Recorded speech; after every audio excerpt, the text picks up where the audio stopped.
Baru saja ingin melepaskan cangkang dan berubah menjadi manusia, dia ditangkap oleh seorang nelayan dan kepalanya dipenggal dengan satu tebasan. Jiwa kura-kura tua melayang ke alam baka. Dia menangis mencari penguasa akhirat dan mengadu, tetapi penguasa hanya berkata dengan jenggotnya, "Ini adalah akibat perbuatanmu sendiri." Kura-kura tua telah berlatih spiritual selama 800 tahun di sudut dangkal laut timur, hanya memakan rumput laut dan plankton. Dia tidak pernah menyakiti makhluk lain dan berharap untuk menghadapi ujian spiritual dan melepaskan cangkangnya.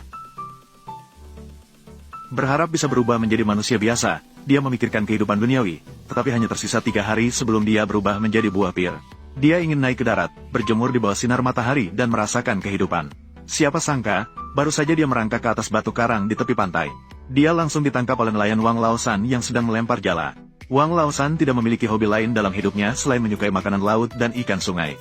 Dia sangat menyukai daging kura-kura tua, katanya bisa memperpanjang umur, dan dia melihat cangkang kura-kura tua yang keras dan bertato. Ukurannya lebih besar dari baskom, dia sangat senang hingga tidak bisa menutup mulutnya. Dia segera mengeluarkan kapak dari pinggangnya dan dengan cepat memotong. Dia memenggal kepala kura-kura tua itu dan pulang ke rumah. Dia meminta menantunya untuk merebus daging kura-kura menjadi sup.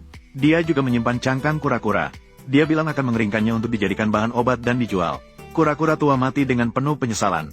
Jiwanya melayang-layang dan tiba di alam. Begitu masuk ke istana penguasa, dia langsung berlutut. Dia menangis terisak-isak. Saya telah berlatih spiritual selama 800 tahun dan tidak pernah melakukan kejahatan sedikitpun. Saya hampir bereinkarnasi. Namun, saya ditangkap oleh manusia biasa Wang Laosan untuk dimakan. Anda harus membantu saya. Penguasa mengangkat pandangannya dan melihat kura-kura tua. Dia tidak berkata apa-apa. Dia hanya meminta hakim untuk membawa cermin Qiang Kun dan memutarnya. Muncullah gambar-gambar elang yang menyelam dan mencuri anak ayam.